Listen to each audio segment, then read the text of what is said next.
My name is Joanna Kim Selby. My age is 92 and 3/4. And in Korean, my name is Kim Ong-yeon. I don't really have a hometown to speak of because my dad was Imperial University of Japan graduate, so he got a veterinarian job. So he was moving around several different parts of the country. And then he was supposed to mobilize young, uneducated people. I was born in Gyeonggi-do, Pocheon. But I have never lived there. I was just born there. Then I moved to the place I remember is Bongdong. And when I became age 14, I entered women's high school. And that women's high school was combination of a Japanese student and Korean student. And then my dad again transferred to Seoul, Korea.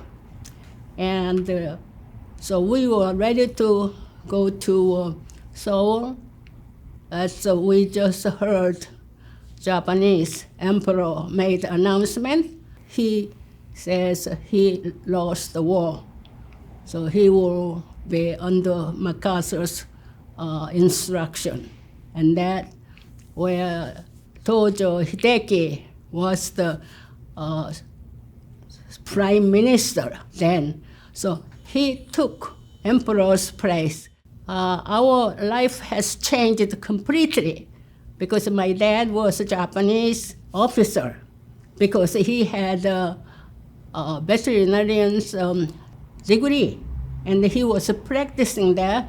So naturally Japanese gave him higher office. I was very happily living under that condition because anywhere I went, they all called me lady.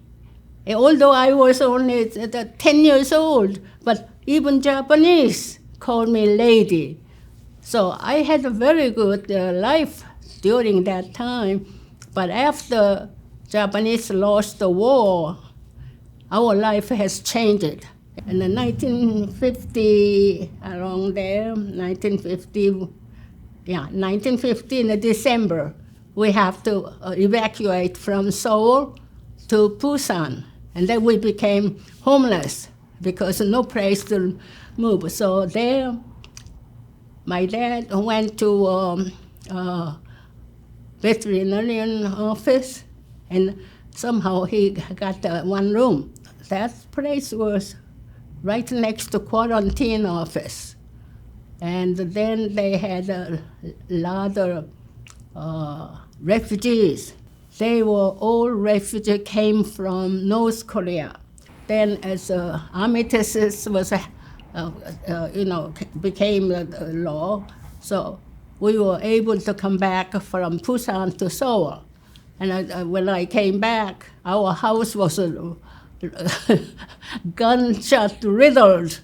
But still, building was there, and a surprising part of it, my mom made a kimchi that's in a great big pot, and she made the kimchi and put it in the ground. I opened it up, and then of course the top was mildewed, but took out that. Then the bottom part was just absolutely clean. We were eating that, and I thought, wow, that was 3 or 4 years old kimchi. It tastes better than, otherwise. So we had that, and also another thing was, we didn't have money to buy anything else. So that kimchi really gave us something to live on. When I was in Korea, the social affairs people was ready to send me to training to become a social worker. And so sent to Japan, sent to Philippines, and Hawaii for 6 months. so I can get training from them, and I come back to Korea and then train other people so they can expand the social service people. In the meantime, Catholic Relief Service man was saying to me, have you ever thought about going to the U.S.? I said, how am I going to go to the U.S. without having money? He said, well, there is a way to get to there. So I didn't get so I don't know. I'm going to this government program, so I will take that route. Then he said, perhaps I can take you. So he was proposing the marriage, and I said, wow, I don't know. So I came home, I talked to my mom and my dad, and my mom was saying, well, we are so poor now. You just go, at least get rid of one mouse. I said, no, I'm not going to marry him.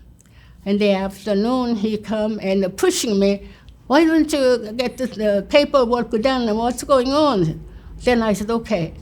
So the daily change. In the morning, no. In the afternoon, okay. 1958, there was no Korean community. I could not get the red pepper. It was really tough. In the meantime, so many Koreans immigrated into this country. And then they settled down in Oakland area. Of course, many went to LA, but up here in Oakland area, so start having a Korean grocery store, so we could get to some gochujang, doenjang, like that. So we were able to get the Korean food. And then also Koreans got their own community. So we start to look like a small Korean village. That was in the 70s, not 50s or 60s, in the 70s that happened. But when I came to the U.S., I thought, wait a minute, if I was a working woman in Korea, and here I am staying home, and I'm infant in adult body, and I said, what am I going to do with this? Suppose he dies. Suppose he's unemployed. Suppose he decided that I'm not really suitable after coming to the U.S. Look at those young American girls. I said to myself, I have to make myself something. So I went to the school, ESL class. And then I thought, well, okay. After ESL class, I said to myself, I have to get a job. If I get a job, I will have a little different outlook. In those days, there is official employees test given to the people who would like to work. Internal Revenue Service, they called me, come to work. I thought it was, wow, this is a heavenly thing. I'm now being able to work and also being able to make some money for myself instead of always asking money from my husband. When I retired from federal government, then I was doing volunteer work, and then I was appointed to serve Commissioner of Alameda County on Aging. So that's what I did. That was in 1998. I went in there, and I helped them out. So since then, I was doing grant proposal. So finally, we got some grant for the Korean Senior Center. So that's how they had about 20 years of grant. Yeah, they come to the organization I'm providing right now as a meals program, and social service. And also when I do the social services, if anybody, the social security overpaid anybody, then I have to adjust that, how to overpayment to pay back to the social security. All that kind of thing I'm doing it. And so it's Medicare, and in-home supportive service.